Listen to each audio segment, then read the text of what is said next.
Have you ever thought what it must have been like to walk with Jesus? To be one of the 12 disciples, to live amongst this incredible person.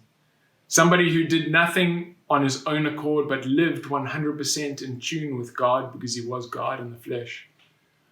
Now, we pick up the story in Luke chapter 22.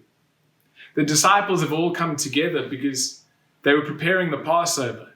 And we know it as the Last Supper.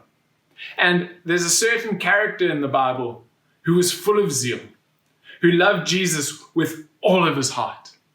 You find him running onto the shore and falling at his feet just before he follows him and says, "Lord, depart from me, I'm a sinful man." And he says to him, "Peter, come, follow me, for you are now going to become a fisher of men and no longer a fisherman."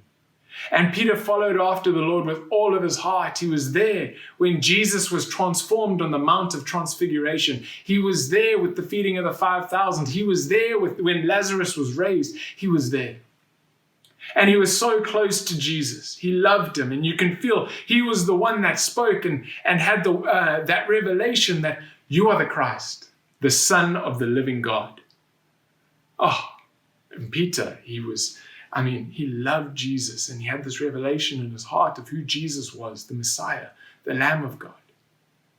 But now we pick up in Luke chapter 22, and it says, "And the Lord said, 'Simon, Simon, indeed Satan has asked to sift you as wheat. But I have prayed that your faith should not fail.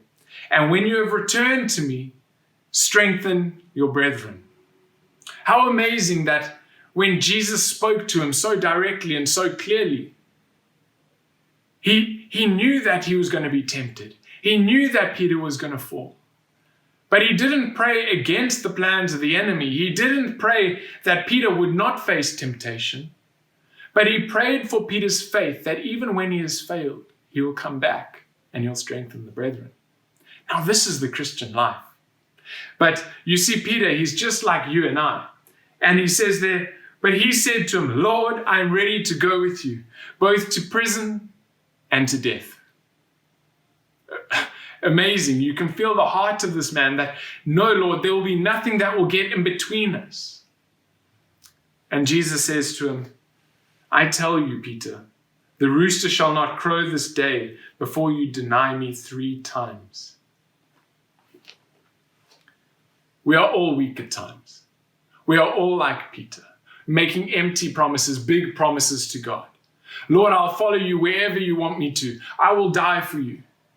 But there comes a time and a place where you and I, it's inevitable. We fall. But Jesus is at the right hand of the Father, and he is interceding for us.